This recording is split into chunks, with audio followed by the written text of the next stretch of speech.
Hello, everybody, and welcome on to Fiore Calls Game here. I am Andrew Fiore, your host here in the 321 studios in Grove Avenue. And we've got a former MLB coach with us today, George Greer. He was the hitting coach of the St. Louis Cardinals and worked for years in the New York Mets system. And we're going to talk about his career. He has worked with so many legends over the years, and he's a Westerly legend himself. He's got a lot of Westerly stories as well. And we're going to talk about what he's doing now, and he's going to give us some insight into the current state of MLB. We can ask so much about what's going on, and he gives great insight. And we're going to welcome in with our co-host Brandon Kahn. George and Brandon, how are you both doing? George, it's great to see you. Well, thanks for having me on. I really appreciate it. Well, George and I have known each other for years, but have never talked face to face. George would call in my Saturday morning radio show and give insights into all the current happenings in MLB. And now we're finally talking face to face in a way. And you're down in North Carolina with the High Point Rockers right now. Yes, I'm sitting in the stands up above third base, and we have a beautiful stadium, and it's a beautiful day for baseball. Slightly overcast, so there's not a lot of glare. It's about 75 degrees. Just a perfect day for baseball. I'm jealous. We're expecting downpours here any minute. It's one of the many nice things about life down there in North Carolina, but that's not where you've always been. You've been here in Westerly growing up, and Right. What does this community really mean to you? What really Well, stands out from your time playing here? well, I can't tell you how grateful I am that I grew up in Westerly with a sense of community, the sense of camaraderie, the sense of closeness, a small town, and it's just set my values for life. And I just can't really say enough about Westerly and what it has done for me personally. So you weren't always known as Coach Greer. You were a player for a bit, Exactly. especially here in Westerly. Tell us about your playing days a little. Well, I started playing in big league, little league when I was 8 years old. So this is my 70th year in uniform. So Wow. yeah, 70 years. And I pitched as an 8-year-old. I pitched against the major league teams in the little league and was fairly successful. And of course, the next 5 years, I played in little league, played for the Ashway Land and Twine team. We were very, very successful. My last year, so successful that they canceled the playoffs. They said, "You guys are just the champs.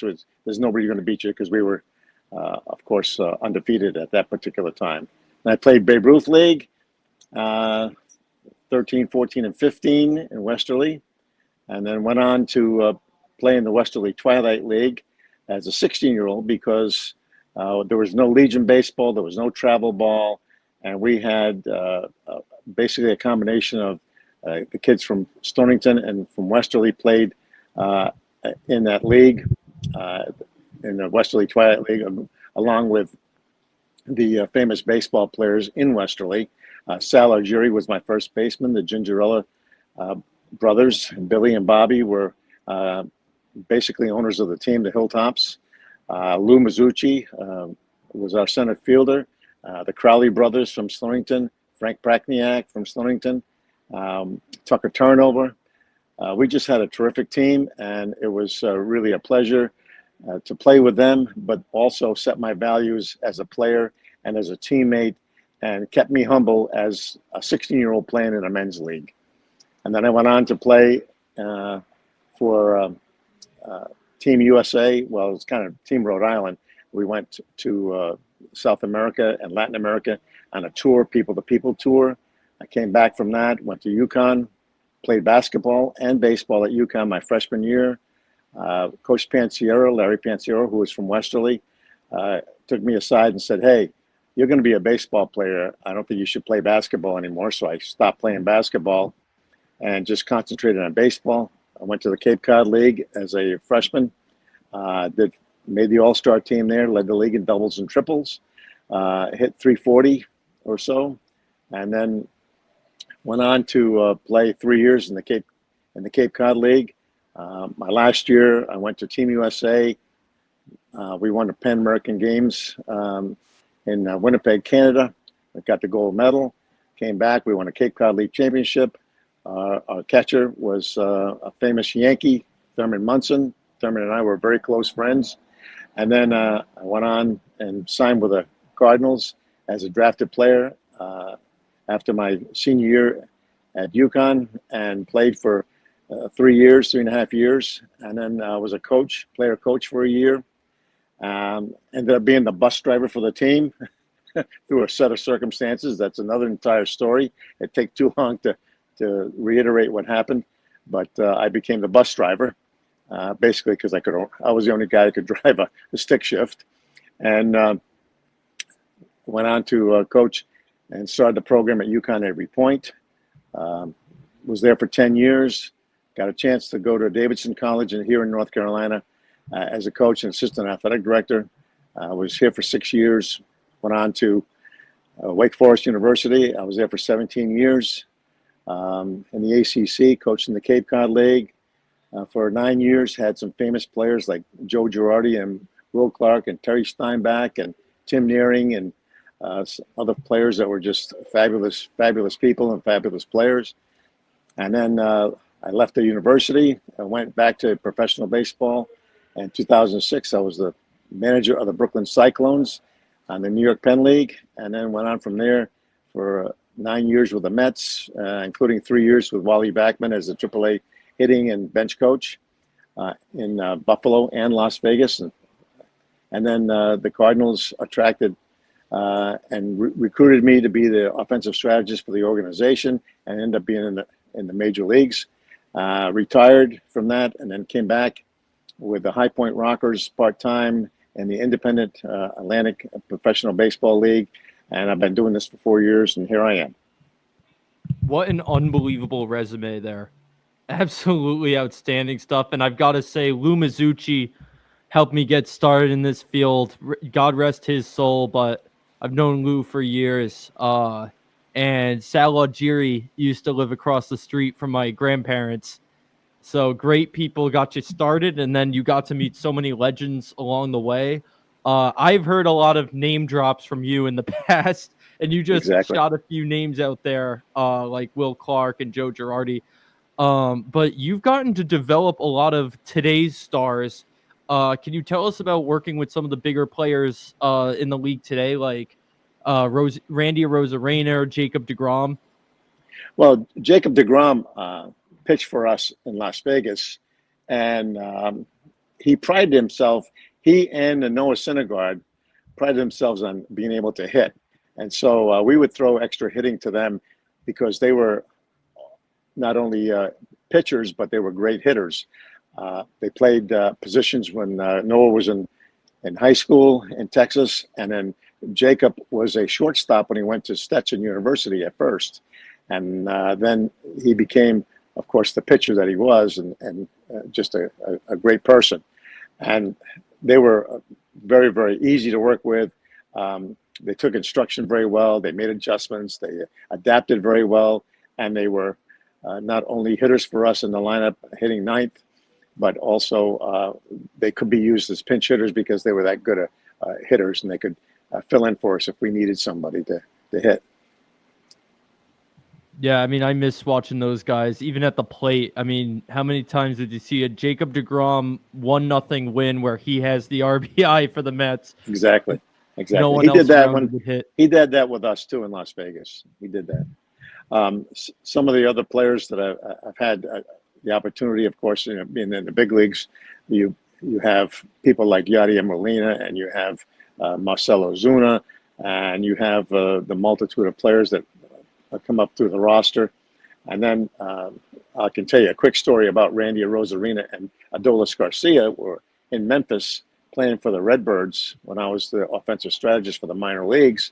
And I would go into town, and I would choose 2 people to hit extra every day, and we'd work with them and kind of polish their skills.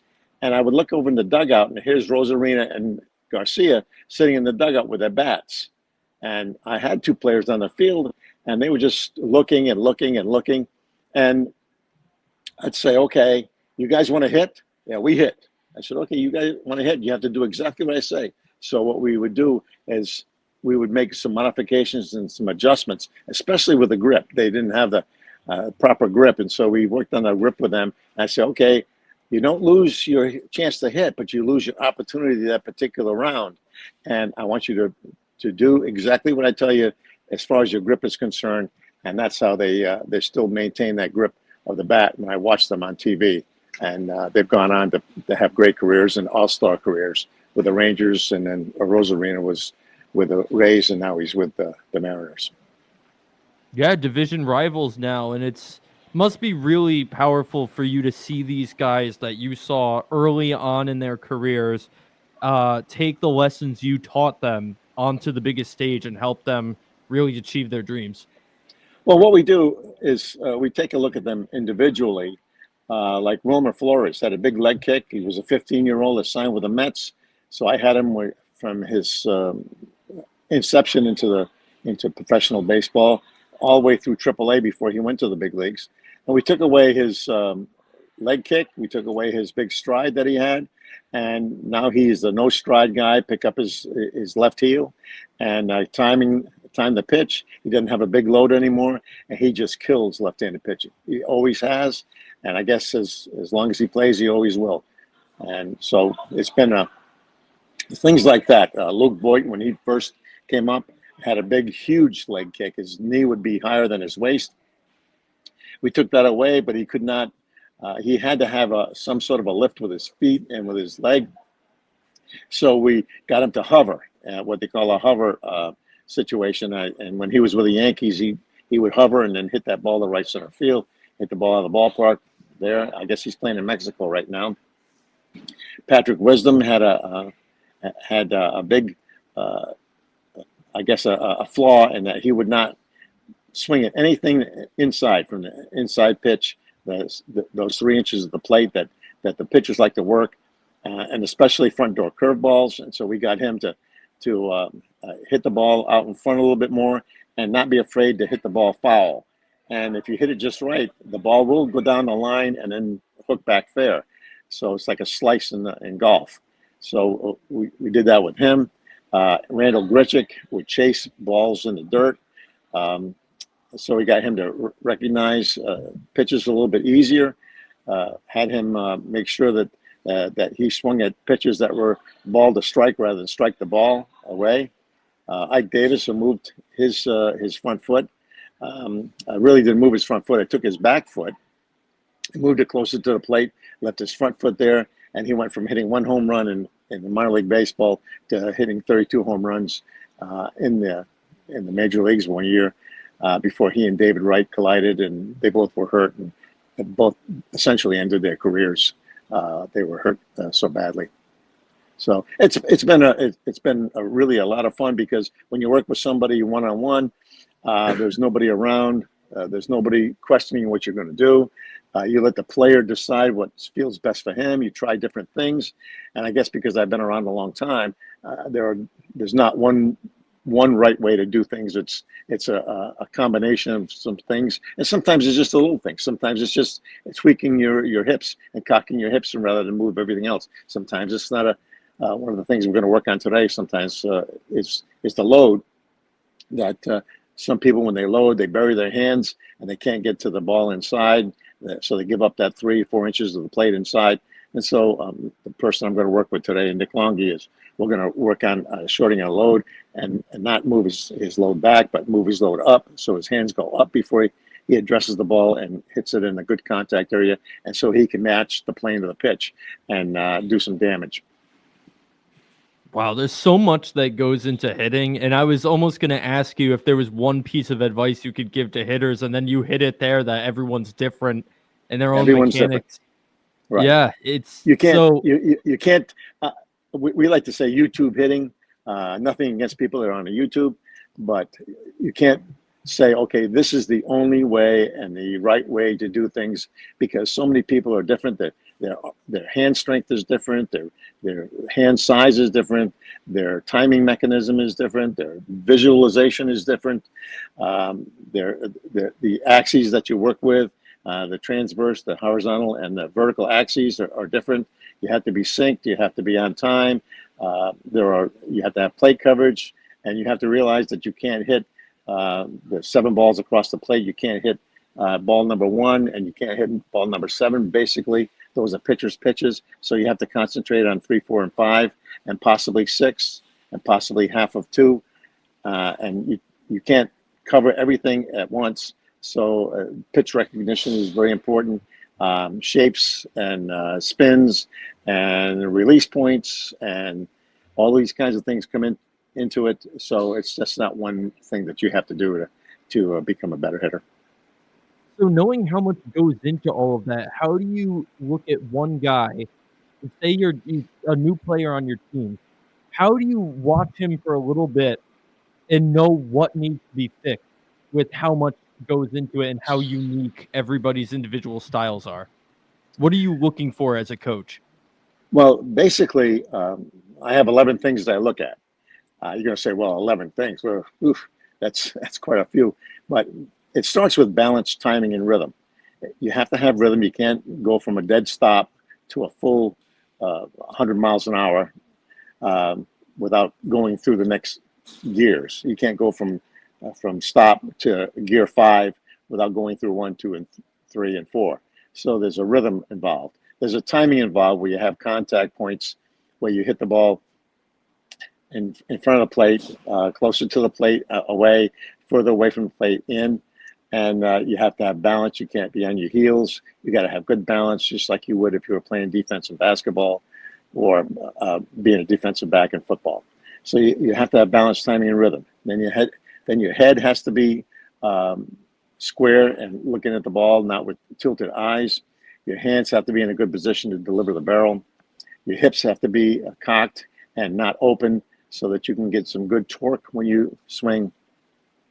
And you have to finish in a high position when you swing. And then you do some other things that are involved to make the 11 show up. And I look at all those 11 things, and we just go from there. And maybe just one thing. Maybe it's 2 things. And if it's 2 things or 3 things, sometimes that's too complicated for people to understand. So you work on one thing at a time, and you do it over a period of time. You don't do it in one day. You don't fix somebody in one day, and you certainly don't make a determination in one day about what somebody needs, because the next day it could be something a little bit different, or maybe that was just an anomaly for that particular day. Wow. Yeah, so changing the topic a little bit, I want to hit one of the spots on your resume. And by the way, Brandon's still in the call. You can hop in anytime you want with questions, and commenters can leave questions as well. But I want to talk about the Brooklyn Cyclones because I went to it's not called MCU Park anymore, but Maymonades Park for the first time with my girlfriend, and I was blown away by the atmosphere there. It's right on the beach, roller coasters in the outfield. How cool was that, getting to call that your workspace? It was a thrilling opportunity. It was a memorable opportunity. Coney Island's right there. You can see the Cyclone before they tore it down. I don't think it's there anymore. Oh, it is. Nathan's Hot Dogs is right over the left field fence. It was an opportunity with 9,000 people in the stands every night. It was a gem of a place to work, and to be there every day was just a thrill of a lifetime. Yeah, I can only imagine. That one day we went was really special, and they were giving out David Wright jerseys that day, which leads me to my next question. Have you ever gotten to work or meet David Wright, my favorite player of all time? I just saw his number get retired live in person. Have you ever had any experience with him, or no, because he was in the majors at the point you were in the minors? Well, when I was the AAA hitting coach and also a senior single A hitting coach in the St. Lucie Mets, and Terry Collins was the manager for the Mets, and Wally Backman was my manager for AAA. Phil Regan was a pitching coach in minor leagues with us. Phil's a great guy. Yeah, I had the opportunity to be in spring training all those years with the big team, and then I got to know David. I got to know Carlos Beltran. I got to know all all the players that, of course, are in the big leagues. And then when David was injured, or when we'd go on the road, I'd be the hitting coach that would go on the road. Our hitting coach, Dave Hudgens, would not go on the road. He stayed behind to work with players individually. So I would go on the road when we go down to Jupiter to play the Mets or the Cardinals, or when we go to Kissimmee to play the Astros, or up to Orlando to play the Braves when they were at Disney. And so I got a chance to travel. I got a chance to be with them. I got the chance to sit next to to Terry Collins, and to be around the players, and the players would come over and sit next to me in spring training. Of course, you sit outside the dugout, and the players come over and sit next to you before they go up on deck and before they go up to take their turn at bat. So I got to know David, and then David was injured a couple of times, came to St. Lucie to rehab, and I got to know David pretty well. And David is just a wonderful person. And one of the things that we did with David is that he was struggling a little bit at one time. He'd gotten hurt, and so he was taking batting practice. And he came out of the cage and came over and stood next to me. And I said, "What's the matter?" He said, I don't feel well." I said, "Well, what do you do best?" He said, "Well, I hit the ball right center field best, but they want me to pull the ball." I said, "Well, let me ask you a question. If you hit the ball over the right center field fence, does it count just as many runs or just as many points as if you hit it over the left field fence?" He said, "Well, it's the same thing." I said, "Well, how about going up to you're taking next round of batting practice and hit the ball to right center field exclusively?" And he did that, and he said, "That's what I needed. I just needed to be told, go back to hitting and doing what I do best and going to right center field." And that's what he does best, when he hit the ball to right center field. Wow.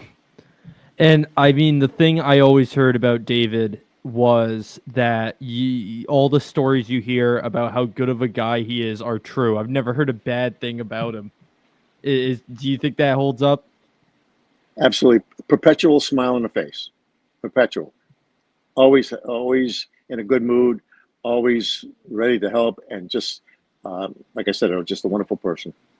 Yeah, that's why he was my hero growing up. But I've got to ask, too, about your time with teams like the Buffalo Bisons. When were you with Buffalo? Because I think one of my first baseball games ever was them at the Paw Sox. 2012. I was with the Bisons. Gotcha. And we had a number of players that came through there. Justin Turner came through at one time there. We also had, let's see, the pitchers that we had were, I think Zach Wheeler may have been on that team. If he wasn't, he was on the team in 2013 in Las Vegas. Matt Tuiasosopo, who was played with a number of major league teams and was the third base coach that just unfortunately got demoted back to the minor leagues at the Braves. He was coaching third base. So we had some really good players there. Val Pascucci, one of the top home run hitters in the minor leagues ever, along with Mike Hessman. So we were fortunate enough to have him and play for us also. So that was 2012, yeah. A lot of players I grew up watching, just some great names you're pulling out there. I want to go back to your time with Terry Collins, what he was like as a person, and then following up on that, what are your impressions of Carlos Mendoza, the current manager of the Mets? Because I'm hearing a lot of Mets fans hearkening back to the time of Terry and really missing a presence like that. Well, Terry is a old school baseball, great person, knows baseball in and out. I learned so much from him, but he also treated me very, very well, with a lot of respect. He would ask me what my thoughts were, to the point where he said, "When we go away, you're sitting next to me for every game, and we'll discuss what's going on in the game. I want your observations and your insights. Tell me what you see. Don't be afraid to tell me what you see. I may not agree with you, but I want another opinion." So our relationship was much like that. It was very, very much. It was a good camaraderie and good communication. Very, very good. Very, very good. As far as Carlos Mendoza is concerned, I don't know him at all. I didn't run across him. I guess he was with the Yankee organization for a long time, and we didn't have much interaction with the Yankee organization at all as far as playing. Just when we played the Tampa team in the Florida State League, and then the year I was in the International League, we played the Yankees, who were building a new stadium, and they were the vagabonds of the league, so that they played all away games, and so we always played them at home. So I didn't get to know them really at all. So I'm not familiar with him really to make a comment. Understandable. Glad to hear that about Terry, though, because he's another guy I grew up liking. But switching to the Cardinals, you got to the Cardinals at a time where a lot of those core guys from their world championships were still around. What was it like working with those veteran presences like Yadier Molina? Well, Yadier Molina was probably, people ask me, who was the best player you ever had the opportunity to coach? And the Cheapers, I start running through the names over the years, but Yadier Molina was the most respectful and easy to get along with, and we've got sirens here, from Main Street, but I can tell you a little story about Yadier. When I would stand behind the batting cage, he would come over and he said, "Okay, tell me what to do." And I'm thinking, "You're a Hall of Famer, huh? You want me to tell you what to do?" And he would say, "Yeah, you got to tell me what to do." So I have a purpose when I have batting practice. And so we devised a game that we played. Runners on first and second, no outs, can't hit the ball on the ground because you're a triple play waiting to happen, basically, because you can't run. Man at first and third, one out, you can't hit the ball on the ground. Double play, you can't score the run. You got to hit the ball in the air at center field. And we played those kinds of games during batting practice. So it was a wonderful experience to have Yachty. Dexter Fowler was tremendous. We had also Matt Carpenter was very good, a little introverted, but a very good guy. One of the Wainwright was super. I can just say that he was just super. Adam would come over and sit next to me during the game. He said, "Okay, tell me what you see about this hitter. Tell me what you can see about these guys. How the defense is playing. How I should pitch this guy when I face him, and knowing what stuff I have."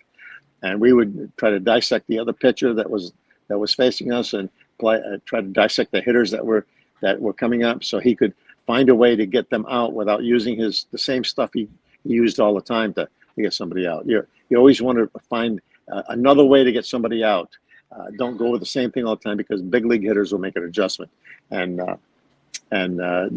do their adaptations and do their improvisations to make themselves better. So you got to stay one step ahead of them and try to accomplish a secondary way to get somebody out. And maybe that ends up being your primary way, depending upon the adjustments that the hitter has made.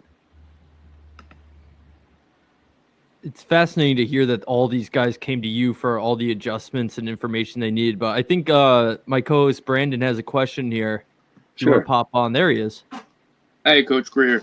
Quick question before we move on from your resume. You talk about high honors, like being able to sit next to a guy like Terry Collins for a long time. As a Massachusetts resident all my life, I noticed when reading your very long resume that you were inducted into the Cape Cod League Hall of Fame back in 2002, I believe it was. So even before I was born. Was wondering if you could speak a little bit on that honor and your time in the Cape Cod League, what it meant to you, and what it meant for baseball in the state of Massachusetts. Well, to go back and do a little bit of a backstory for the Cape Cod Baseball League, the league may or may not have started around 1885 with a various conglomeration of players who represented their team, their hometowns, their teams, like Chatham or Harwich or Bourne or Falmouth, and then they would play like a town team league, like we played in Westerly when you played Westerly Twilight League. And then I think it was around 1925 or 23, 24, it became a league, so to speak. Then it became the town teams, and in the late 50s, early 60s, the team started recruiting players with the opportunity that the amateur baseball winner in the Cape Cod would go on and play winners of other leagues in Massachusetts and Rhode Island and Connecticut, and go to the National Baseball Congress tournament. That was the national tournament of all the major league teams in Wichita, Kansas. And then in around 64, 63, the Cable League said, we're not doing that anymore. We're just going to recruit some players to go along with our town team players. And we're just going to play in the league amongst ourselves on Cape Cod. In 1965, 66, the people in the league started to say, okay, let's just have collegiate players with collegiate eligibility, so we could not have high school players, former released players, players who had grandfathered in, who had played for years in the Cape League and want to continue to playing. And we'll just go exclusively in 1966 with college-age players. And then from there, it became the preeminent college summer league in the country, starting in around 66, 67. In 67, we won the league championship with Chatham. I was fortunate enough to play in Chatham, like I said before, and our catcher that year was Thurman Munson, and that was the first championship since 1885 that Chatham won. So we were on the first team that ever won a championship for Chatham in the Cape Cod Baseball League. And being inducted into the Hall of Fame was a thrill, because not only was I recognized as a player, I played for 3 years, and I made the All-Star team too, and then left my last year, went to the Pan Am Games and came back, and we won the championship. But also in 1979, I was named the head coach at Cotuit and coached there for 9 years. We made the playoffs every year that I coached in that league. We also had 3 championships, playoff championships, and 1 regular season champion. So in 4 of the 9 years, we were champions of the league, basically. Yeah, that's awesome. I was gonna ask what took so long to get you into the Hall of Fame, but I realized that they didn't establish a Hall of Fame for that league until I think 2000. So 2000 or 2001, and I was inducted into the Hall of Fame with Buck Showalter, and wow. I believe Jason Veritek and Nomar Garcia-Pera, I think were inducted at the same time. Other people who have been inducted into the league, of course, with Thurman, and our manager Joe Lewis, who was a longtime high school baseball coach, a Duke graduate in Fall River, Massachusetts, and also managed in the minor leagues with the Detroit Tigers.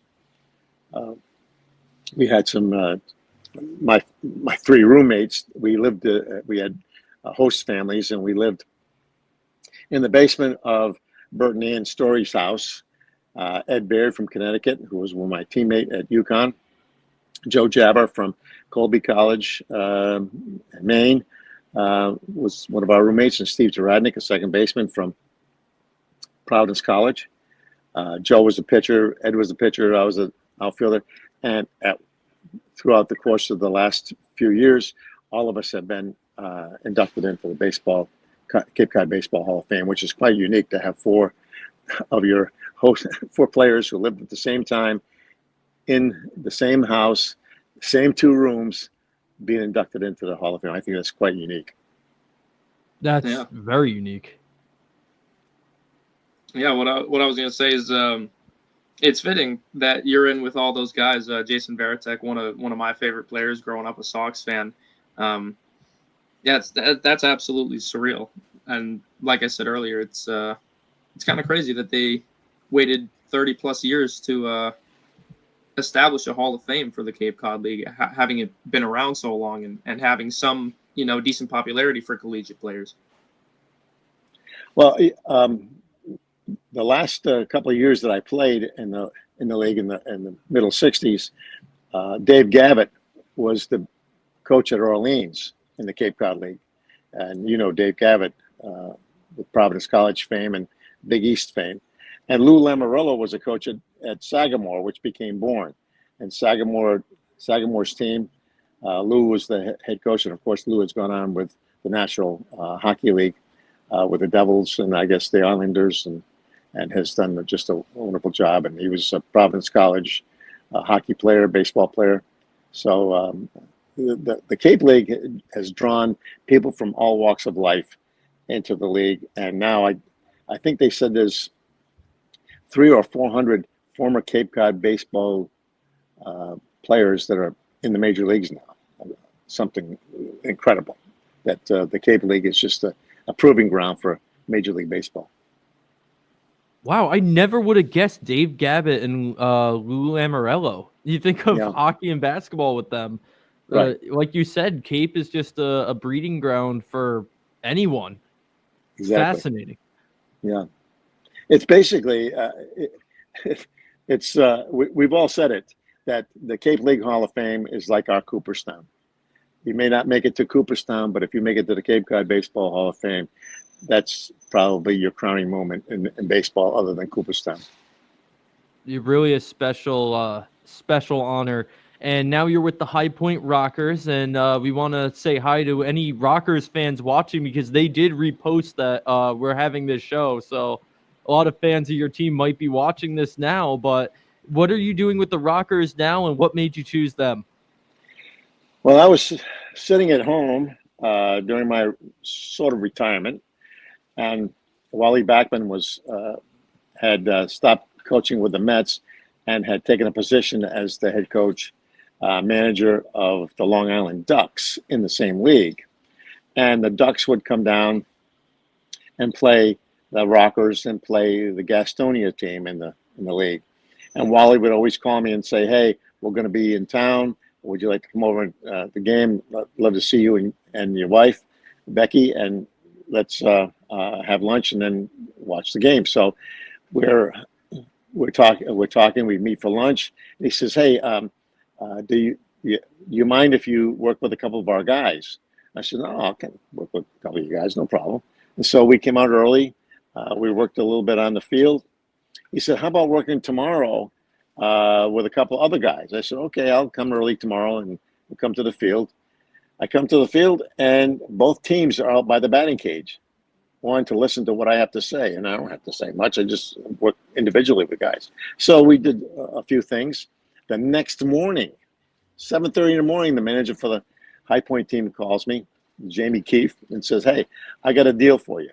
You don't have to ride the buses anymore. You've ridden the buses enough. Just do home games, work with our guys, sit next to me and be my sounding board during the games, be like a bench coach, but you don't have to say and do strategy unless I ask you." I said, "No problem." And work with the guys before the game as a hitting coach, work with them individually, have somebody that they can go to. He said, "Because I have other things to think about." And Frank Viola, who's really a good friend, we work together with the Mets, and he's our pitching coach. And Frankie is involved with the pitchers and make sure that the pitchers aren't overextending themselves. They got the pitch counts, and they've got stress settings, and they've got number of innings, and they've got all these things that they have to worry about during the game. He says, "I need somebody that's been around baseball that can do this," and so that's what I'm doing right now. Wow. I mean, for an independent team to have minds like yourself and Frank Viola, World Series champion, Mets and Twins legend, like that's got to be the thrill of a lifetime for those guys. And you said you don't travel. No, I don't. Okay, because I was going to say if you guys are in the same league as the New York Boulders, my girlfriend lives 20 minutes. So I was like, maybe I could arrange to come see you, but that answers that. Are they in the same league, though? No, they're not. I think that's in the. I'm not sure. There's the American Association, and then there's the Can-Am League, and there's another league that's up in that area. I'm not sure exactly. I'm not as familiar with other leagues that are involved in independent baseball because there are quite a few around the country. Yeah. But the Ducks and the Staten Island Ferry Hawks, York, Lancaster, Hagerstown, Southern Maryland, Charleston, West Virginia, Lexington, Gastonia, and High Point basically are the teams in our league. So that, and that's allegedly the best of all of independent leagues, because we have quite a few former major league players and former AAA players that are playing in and hoping to get back in to into the Major League Baseball. And we've had 9 or 10, 11 players re-signed this year. We've had a couple of guys go to Korea and play there. Some guys have gone to Mexico there. We just lost a player for a week to go to Mexico, and they paid him $10,000 for the week to go there, which is quite amazing. So they're in it for the money, but they're also in it to play, and also in it to try to get back and get an invitation to winter ball, or to get an invitation for spring training with another team to give them a second chance. It's like a second chance league. In some cases, a third chance league. Who are some of those? Sorry, if you reference the New York Boulders are in the Frontier League. It's like every day that goes on. Every day that goes on, I find out about a new baseball league. It's unreal. Yeah. A lot of chances for players to go play. Well, with the contraction of the minor leagues, most everybody dropped at least 2 teams, if not 3 teams, realigned. And there were a lot of people that left out of jobs. A lot of experienced players left out of jobs. There's a player for one of the players, Diaza, has 9 years in the major leagues, and he has like 17 more days to get 10 years and to get his pension at the 10-year mark. And so he's playing so he can try to get somebody to sign him for 17 or 20 more days. So you've got those incentives also when they talk about that. It's fascinating what goes on. You never hear about, the lower rungs. But getting back to Major League Baseball, though, I want to ask, another dialogue among Mets fans lately has been surrounding Endy Chavez, the Mets' current hitting coach. A lot of Mets fans have been equating the team's offensive struggles, which have calmed down in the last few days, but they're equating a dry stretch the Mets had, several dry stretches actually, to poor coaching, particularly from Endy Chavez. And there's been a fire Endy movement among Mets fans online. Have you gotten to work with Endy, and is it that simple to blame a cold streak on a coach? Do you think a coach has that kind of impact? I don't think it's fair to blame a coach, number one, because the players are the ones that have to hit. And you don't know what goes through a player's mind is why they change something, or how they change, or if they're being pitched differently. Because when people show up to the ballpark in a major league stadium, you immediately you get dressed and you go right into the video room, and the pitchers look at how to get hitters out, what the hitters did the last 10 games, the last 10 at bats, how they fared against you the last time you pitched against them, what pitching sequence that you used against them, and then the hitters go and look at the pitchers and how they were pitched and what kind of defense. And sometimes you can tell by the way the shortstop shifts how they're going to pitch you, where the middle infielders go, where the outfielder goes. Some people are played to pull on the ground and hit the ball in the air away, so they're going to throw basically breaking pitches down to a left-handed batter, breaking pitches down, so you ground the ball to the second baseman, or they pitch you fastballs away knowing that you're going to hit the ball to the opposite field. So there's a lot of things that go into that. I worked with Endy Chavez when I was with the Mets. I worked with Louis Rojas with the Mets. And both were very, very good baseball people. And I think that it's unfair to say that a coach has that much of an impact on a particular game. Now, in preparation, I don't know what they're doing preparation-wise. I don't know what the front office has told them about launch angle, about exit velocity, about what pitches if their swing rate is too high, on first pitches. If their swing rate is not enough, they're not like Derek Barton when he was with the A's was Mr. Take. You don't know if they're taking too many fastballs, if they're taking fastballs away for third strikes, if they're swinging it at get me over curveballs first pitch and popping the ball up. I don't know. That's something that they have to discuss, and they have to look at the data. And you don't know how much of the influence that the data people have on a particular time at bat, where they're given a little note saying your swing rate has gone down, or your swing rate's gone up, or your bat speed is reduced, or your hand speed is not good. There are so many variables that I don't think a hitting coach can do much. Now, approach-wise, there are different approaches that you can take, and sometimes the hitting coach definitely has an impact on the approach and the particular philosophy, and if you're going to be focused under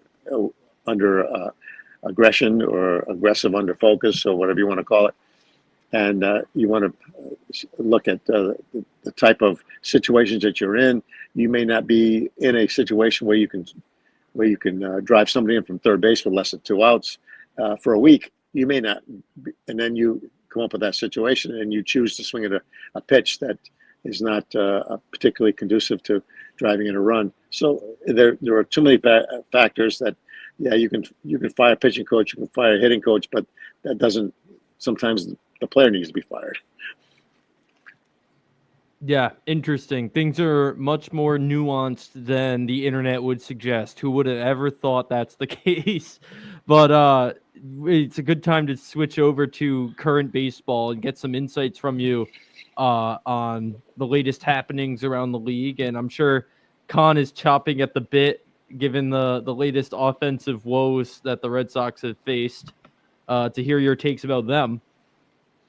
Well, just to give you a little backstory, the director of amateur scouting for the Red Sox was my infield coach at Wake Forest. So I'm not going to go against his evaluation of players and putting them into the Red Sox organization. So I don't know if I'm ready to say anything about the Red Sox. I've watched their games. They brought up some fine young players. All I can tell you is you got to be ready to hit the fastball.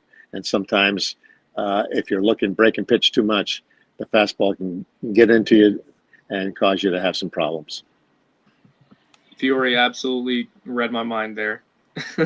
I know you don't want to speak too much on it, but do you think it's more so other teams' approach, given how hot the Red Sox lineup had been in recent weeks, or do you think it's more on the hitters? And I mean, clearly it's not so much the coaching and more on the hitters, but I was wondering your thoughts on that. Well, if you're expanding the zone as a hitter, you're expanding the zone and swinging at pitches that you really shouldn't be swinging at. If your objective is to do damage until you get 2 strikes, if you're looking to hit the ball the other way and you adjust your swing to hit the ball the other way, but they're pitching you inside. If there are certain pitches that are ground ball pitches, there are certain pitches that are fly ball pitches. If you expand the zone too much and you swing at pitches that aren't in your zone to hit, you come out of your focus, then you're going to have some problems. And sometimes a young player finds those things out in the minor leagues where it matters, but it really doesn't matter. You get to the big leagues, it matters all the time, and they haven't had enough at bats. They haven't had the 1,500 to 2,000 at bats in the minor leagues to work through all these problems and talk to the people who are instructors in the minor leagues and the hitting coordinators and the people who are working with you on a daily basis to get to know you and can help you think your way through all these kinds of things. Sometimes that's a problem. they've got a lot of nice young players, and they just got to work through their difficulties at the major league level rather than work through it at the Double A and Triple A level. I don't want to harp too much on the Sox because the main man, of course, is a Mets guy. But last night, for example, I just wanted to ask. So last night, 3 straight innings for the Red Sox where they had the bases loaded, left them all stranded, 3 straight innings. Mm-hmm. Does ultimately do just nerves just completely take over in the clutch, completely ruin the fundamentals, completely ruin a player's mind? Like, I don't know how much you can speak on that, but what goes into like how different is a hitter's approach when bases are loaded in a huge clutch situation? Well, basically, when you get a man on third base, bases loaded is don't hit the ball on the ground because you're going to get you're subject to double play, get out of the inning, or just only 1 run can score. Basically, what your focus is you're looking for a pitch you can drive to center field. So if you're a little bit early, you can hit the ball left field. If you're a little bit late, you can hit the ball right field. But you don't.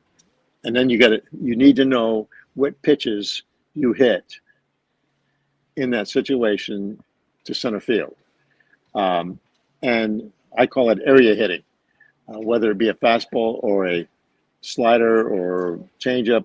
If it's in that area where you can hit a fly ball, then you got to swing at it, and you got to produce. You can't try to hit a home run with the base loaded all the time because it doesn't happen. It doesn't happen very much. But I think that trying to hit a fly ball on a pitch that is not a fly ball pitch is a recipe for disaster, basically. And that's what happens. And you have it's almost the wrong person up at the wrong time. Sometimes it happens that way. Yeah. So actually, last question about the Sox. Sure. Just like last night, they struggle in extra innings I think they have the most losses in extra innings in baseball this year. What are your thoughts on the Ghost Runner? Are you a big fan? Is it really as easy as it seems to get him into score? Because like I said, the Sox have absolutely struggled, no matter if they're home or away, to get that Ghost Runner in. Was just wondering your overall thoughts about it as a more old school player. Well, if you look at the stats and success stats on scoring from second base with no outs as opposed to scoring from third base with 1 out, you want to decide if you want to bunt the guy over and how successful people are bunting when they don't bunt anymore. They're not taught to bunt anymore. People don't handle a bat as well as they should. They don't play pepper anymore. They don't think things through. They're just trying to do damage. As far as do damage, meaning they want to hit the ball to the warning track, off the wall, or over the wall. So that's damage. Otherwise, it's a base hit. You probably have as much success stat-wise to try to score somebody from second base with no outs, and so because you've got 2 opportunities with no outs. If he makes an out, then you get an opportunity with 1 out to score from second base. It's hard to score somebody from third base with 2 outs. It's just the hitter is at a disadvantage, basically. But when you look at it that way, it depends upon who's coming up. The runner at second base, because you put the last out at second base, and it could be somebody who can't run, somebody who's not an experienced base runner, someone who is maybe out on a close play at third base, and now you got somebody at first base with 1 out. Now you're subject to ground ball double play. You've got all those kinds of things to think about. So Phil Regan and I, when we were together for 3 years in the minor leagues on the same team for St. Lucie, Phil was the manager for the Orioles when Cal Ripken broke the record. So he's been around for a long, long time. And he said that he would never bunt the guy over to third base. He would just give the 2 guys up next, the guy up and the guy on deck to try to drive him in from second base with no outs and 1 out rather than third base with 1 out, because now guys will pop up, will ground ball, hit the ball back to the strikeout. They guess, and they take third fastballs away for third strikes. There's just all kinds of things that can happen. I don't know if that answered your question or not, but but those things go through your mind as a manager. So kind of in favor of a ghost runner. You'd much rather have the guys that can make. Knowing what I know about the minor leagues and how the big league system works, and trying to if you have 2 extra inning games in a week, your bullpen is basically shot. And if you're on a pitch count in the bullpen, and you're on the inning count in the bullpen, and you have clean innings, and you have people who can only pitch in clean innings basically, and you have people who come in to try to get ground balls from double play for one or 2 batters. If you warm up twice in the game, you got to come in. If you can't warm up a third time, it's like pitching in a game. So you don't bring that person back the next day. You skip a day.